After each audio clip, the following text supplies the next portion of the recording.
views and opinions expressed in this program are those of the participants and do not necessarily reflect the views of BronxNet or the program underwriters. Coming up on this edition of Perspectives, the race is going virtual due to COVID-19. Well, the cause is important and essential.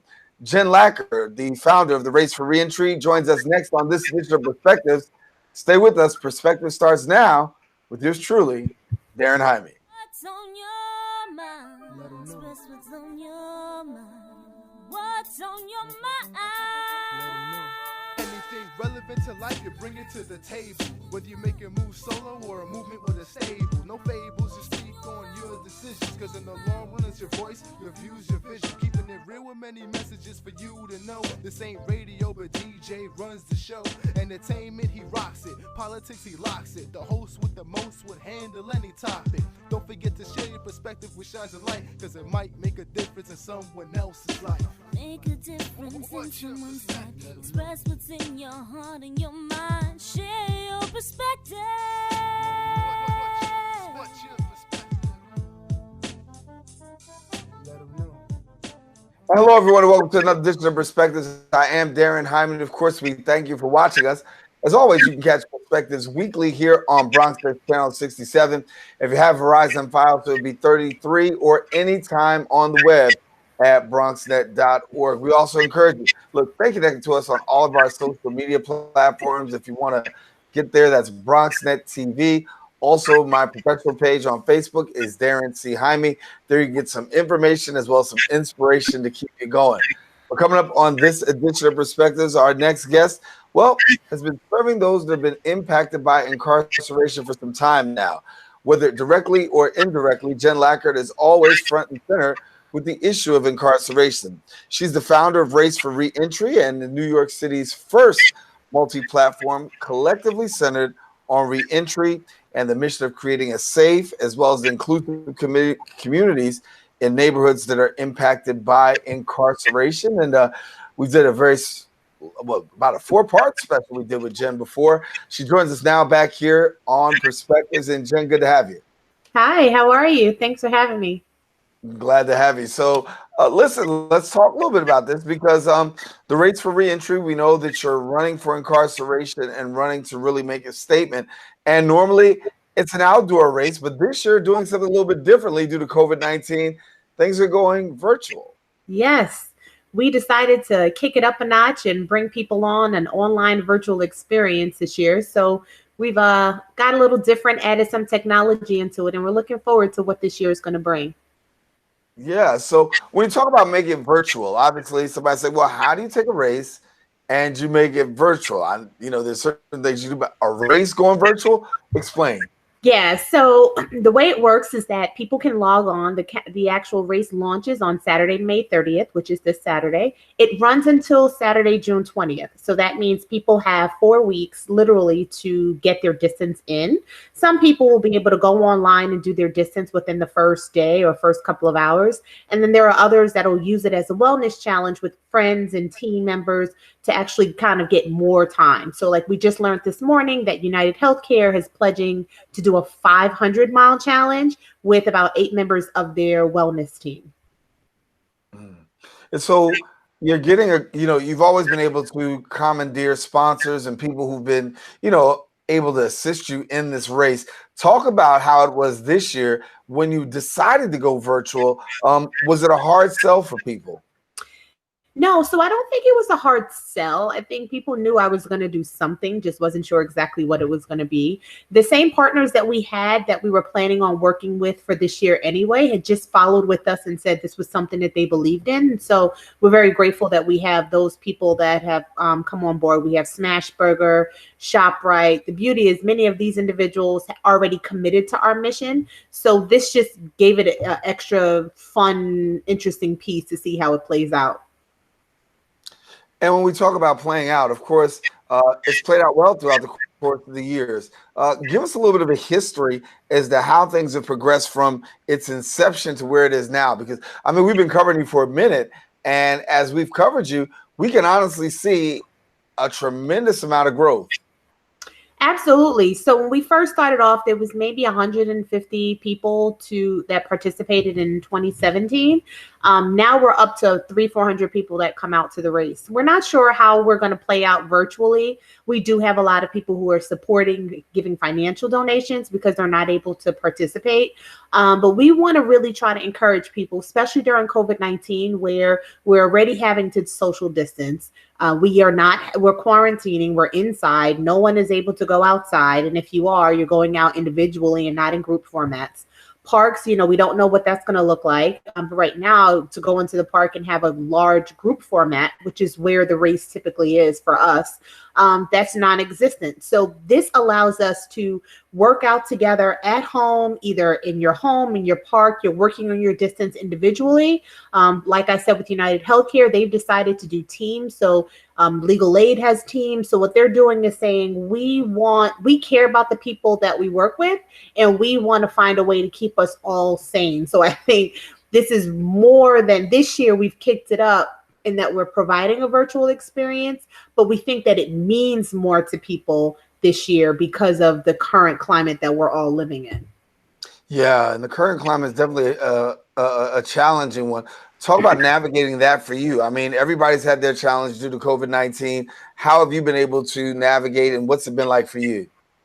I think it's just hard across the board. We've lost so many people that we've known personally, colleagues that we work with in the field, in reentry. We've lost just so many souls to this work. I think our work beyond this is going to be challenging because we really have to figure out how to address the trauma that we've all faced in some shape or form. But because we had no choice but to keep going, I think we're overlooking it. And, it won't be until this dies down. Like, we don't even know if our kids are going to go back to school in the fall. And if they do, we don't know what that's going to look like. And, just trying to prepare everyone. So I think COVID-19 is really mentally messing with so many of us. I mean, I know someone who had a business and his business just closed down. He can't get support financially through unemployment and the payroll insurances that they offer, the PPP.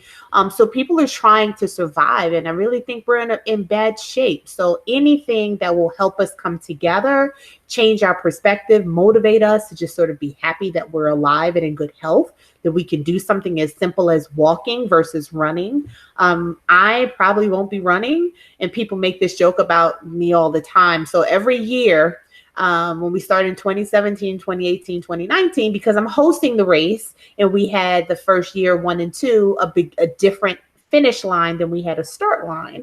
Then so I said, well, I have to get to the finish line, so I can't race, and I need to kind of be in good shape. I can't have my hair all wet and sweat it out. So that was my justification for not participating in past years. I don't have any excuse this year, so it's going to be fun because I'll be joining this year. So you're gonna be a part. You can't say, "Listen, I've got another kind of excuse." Yeah, I got to do it now. Yeah.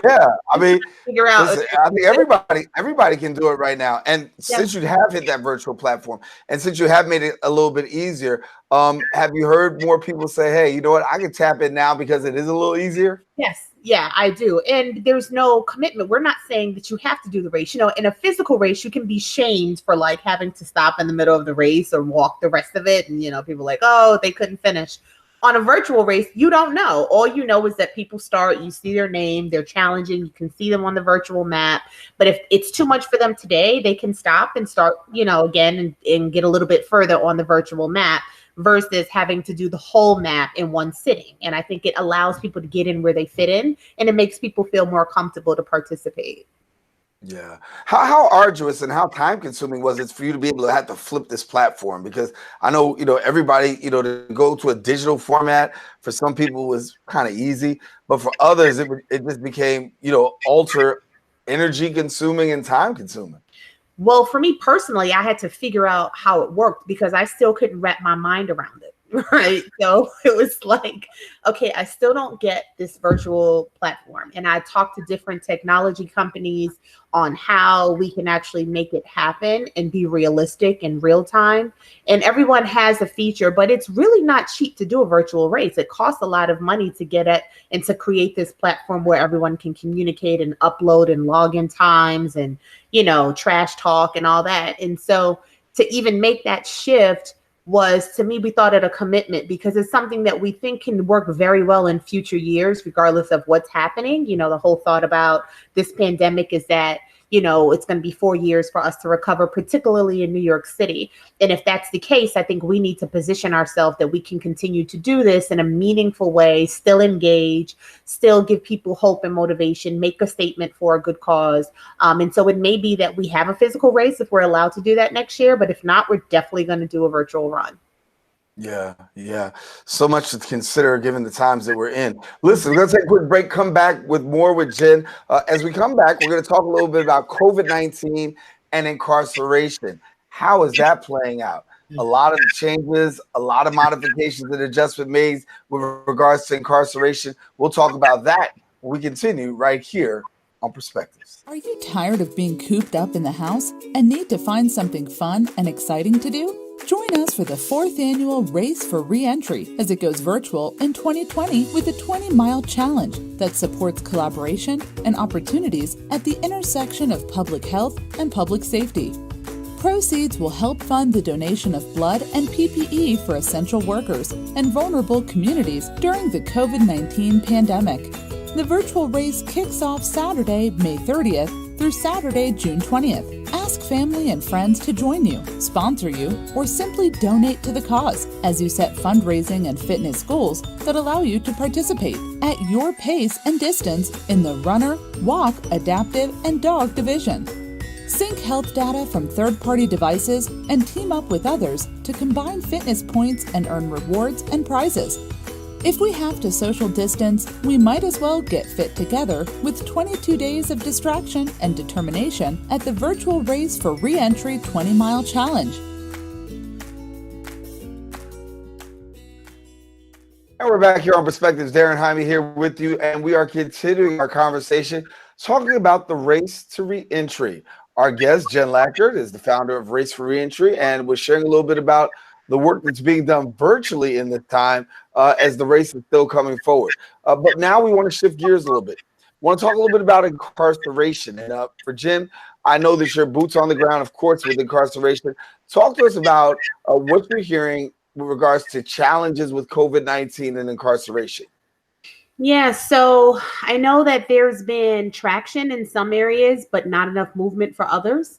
On the both city, talks about New York City, county is close, any of the counties, particularly Westchester County I'm familiar of, state and feds, they are making releases of people that are COVID-19 positive out of the correctional facilities. At what stage and what the process is, it looks at different levels. I know at Rikers Island, and thank God we're at a point where we're in the Closing Rikers campaign, is because their numbers are somewhere around 3,500 cases, 3,500 people are at Rikers Island, and so about maybe 35 cases have been. So it's like very small numbers have been there, and I think that's because the number in the population is so small.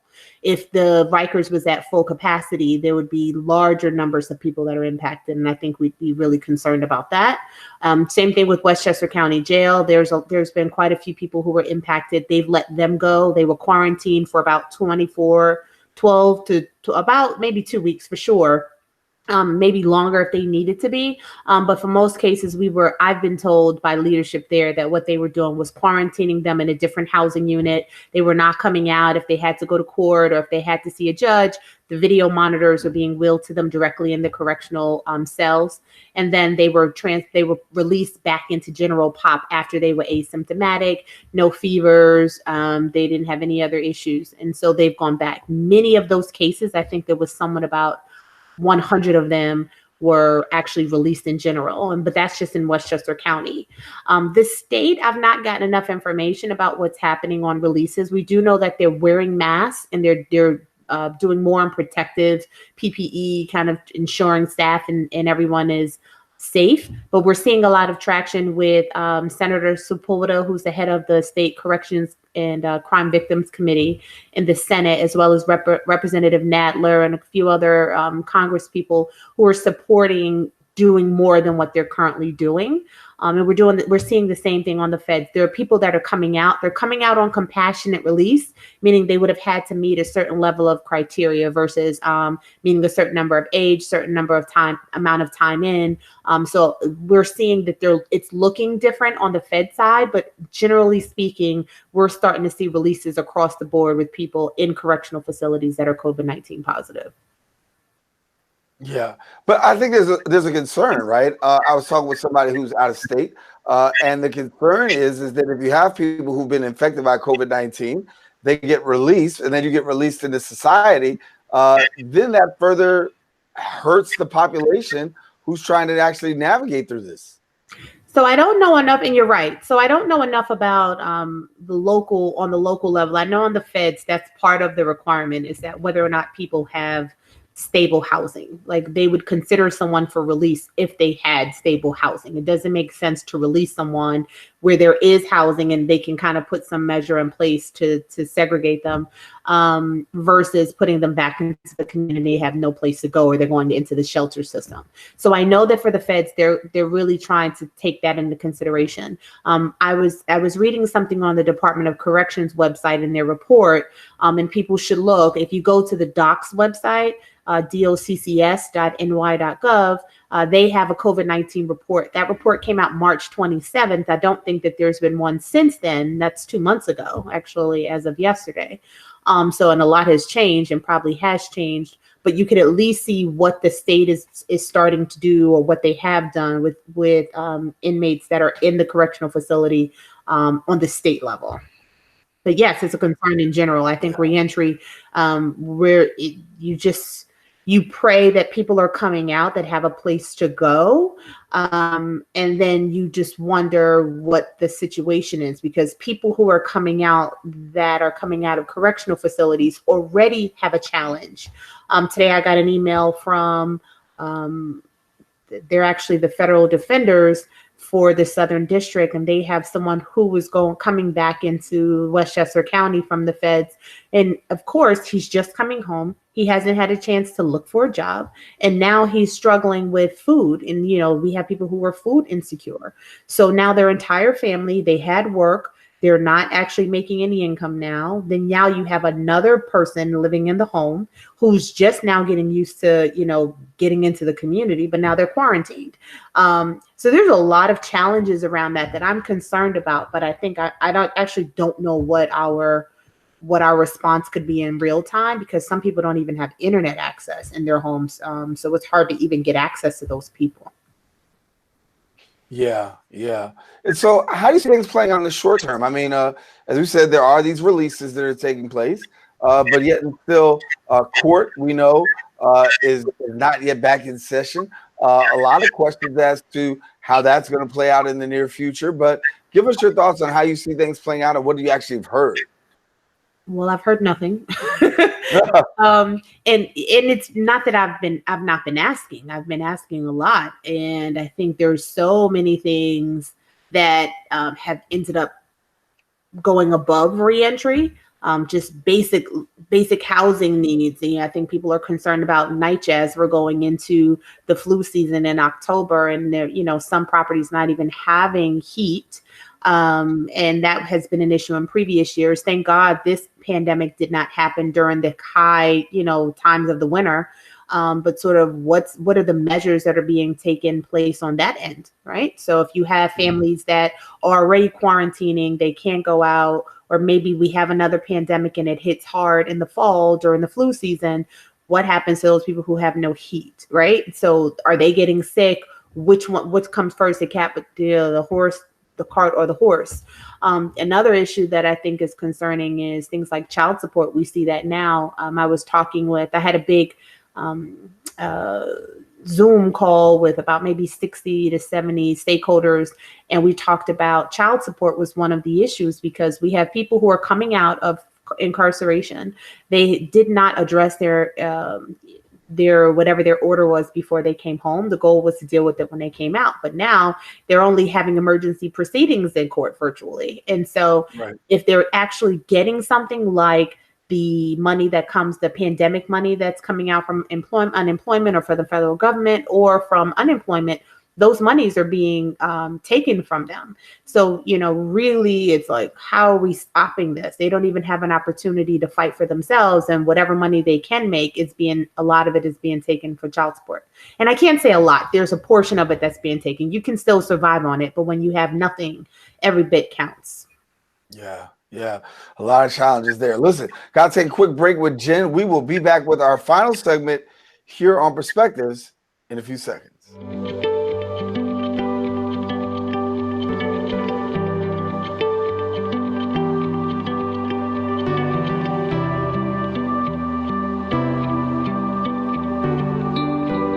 Perspectives, Darren Jaime here with you. So glad to have you sharing with us as we continue to talk about the race for re-entry. Jen Lackard, our guest, has been talking with us a little bit about incarceration, also her race for re-entry. And Jen, before we go back to talking about race for re-entry, just want to get your thoughts about Rikers Island and where things are standing now. I'm not too connected to what's happening at Rikers because I've been sort of doing a very broad issue. As I mentioned, I know that their numbers are low. I think there are less than 4,000 people who are inside, and that their cases are probably a fraction, maybe even just 1% of how many people are in, and that they now have the facilities to quarantine and move to a totally different facility because some blocks are now empty. So it's been my understanding that that's what's been happening at Rikers, but I don't know about like current releases or anything like that. I don't know their numbers. Right. Well, I mean, certainly I know a lot of attention will be paid to what's going on with the numbers, particularly across New York City, the Bronx, Rikers Island, a lot of places across New York State when it comes to the prison population having to deal with the effects of COVID-19. And so, Jen, you have not allowed COVID-19 to really stop what you're doing. Talk to us about how people can get connected. And I know the last time we talked too, you also had the newspaper. Yes. So for the race, if you go to www.reentry.com, you can figure out how to register, donate, participate in fitness challenges. We also do a virtual fit camp. So before in the past, we had a collaboration with the Bronx YMCA. They're still our partner. They'll probably always be our partner.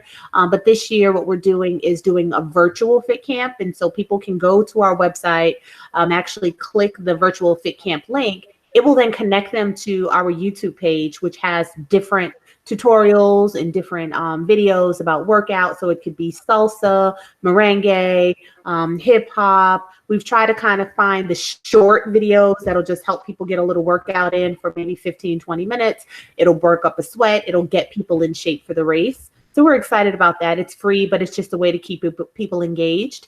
And then you can also participate or just sponsor. We need as much help as we can. Some people cannot pay the fee. There's a $25 fee to register. And when I say some people, there are people returning home who maybe don't do that. In the past, we've had people who supported by saying, well, I can't participate, but I would love to pay for XYZ number of people to participate or run in the race. And we've been able to do that. So we're looking forward to getting donations to pay it forward again.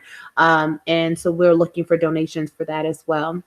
As for the race for the Reentry Chronicle, our new publication will be coming out this summer. We were hoping to get a spring issue out, really trying to figure out, do we want to do a COVID-19 issue?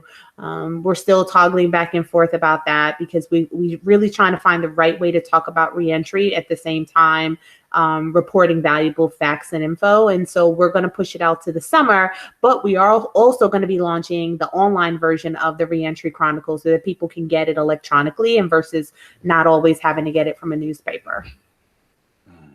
A lot going on, so keeping you pretty busy as we get ready to move towards the summer and through the fall. What do you have on tap? So I'm working on a few things. Before this, many people know, some may not, but my experience comes from behavioral health care, and so I ran a treatment facility that did mental health and substance abuse for people who were justice involved. And in that area, I also helped start a mental health court. So I understood what it was that people are cycling through the system. Law enforcement needs to be trained on how to engage with people that are decompensating, and instead of putting them in a correctional facility or a lockup, actually taking them and putting them in the right care. And, you know, whether it's a facility for them to, you know, kind of get themselves together or to relax. Before, you know, it could be that charges are brought up at a later time, but if someone is decompensating, the last place they need to be is in a jail setting. And so when I moved to New York, I actually did not do anything in that area. I just kind of was like, oh, let me get into reentry and not really be on the direct service side. But over the last year, I've been moving towards doing more work around trauma, people who are impacted by incarceration before, during, and after. And also looking at resources and how to tie the healthcare system in with the public health system. So over the next couple of months, you'll be seeing me do a lot of work in that space and partnering up with people to help me promote that agenda. Yeah, yeah. And so are you optimistic with the way that things are going right now, pre-COVID-19? I mean, I know you had your voice out there for a lot of things with regards to incarceration. I think there were a lot more conversations being had. Are you more optimistic now, given the fact that, you know, there have been some modifications and adjustments?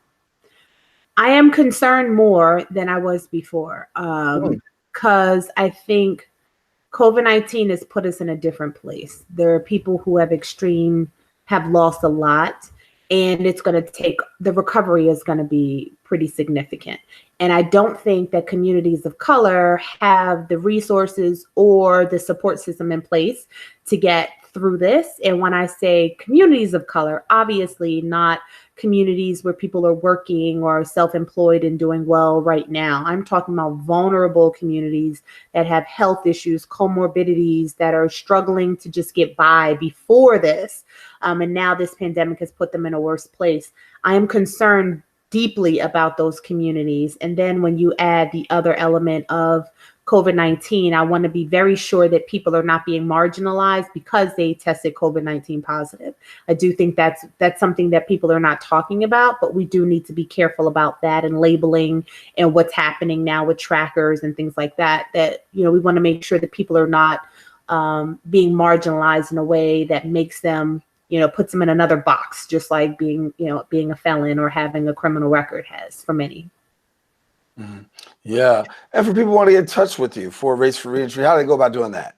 So they can follow us on social media at Race, the number 4, Reentry. That's REENTRY. We're on Facebook, Instagram, as well as Twitter. We don't use Twitter as much, but we need to get there. I've been told we need to kind of step our Twitter game up. So we're going to try to do that. We will be doing some challenges, some fun challenges and some live interviews. And so we're going to break up and make the next couple of weeks exciting for people so that they see kind of what we're doing virtually. It's very hard to sort of bring different people from all over, and not just only New York City, but you're talking about, we have some people in Michigan or Carolina and Florida that are participating. How do we bring all of those individuals together so that you can sort of see the culmination of the virtual race? So we're using technology and trying to. So we really want a lot of people to check us out on social media and follow us, because that's probably going to be the one way that you can keep up with what we're doing. All righty. Well, Jen Lackard, we got to leave it there. Thank you for being our guest today on Perspectives. Thank you for having me yet again. Yes, glad to have you. All righty, well, Jen Lackard, our guest here on Perspectives, as you see throughout the course of the show, the way that you can get in touch with Jen and the Race for Reentry will actually be taking place virtually this year. So make sure that you get an opportunity to check it out. Listen, for all of us here on the Setup Perspectives, I am Darren Jaime. Thank you for watching. If you want to catch Perspectives, join us again next week for another guest, some more information, and most of all, listen, stay connected to us and share your perspective. You never know. It just might make a difference in somebody else's life. Take care.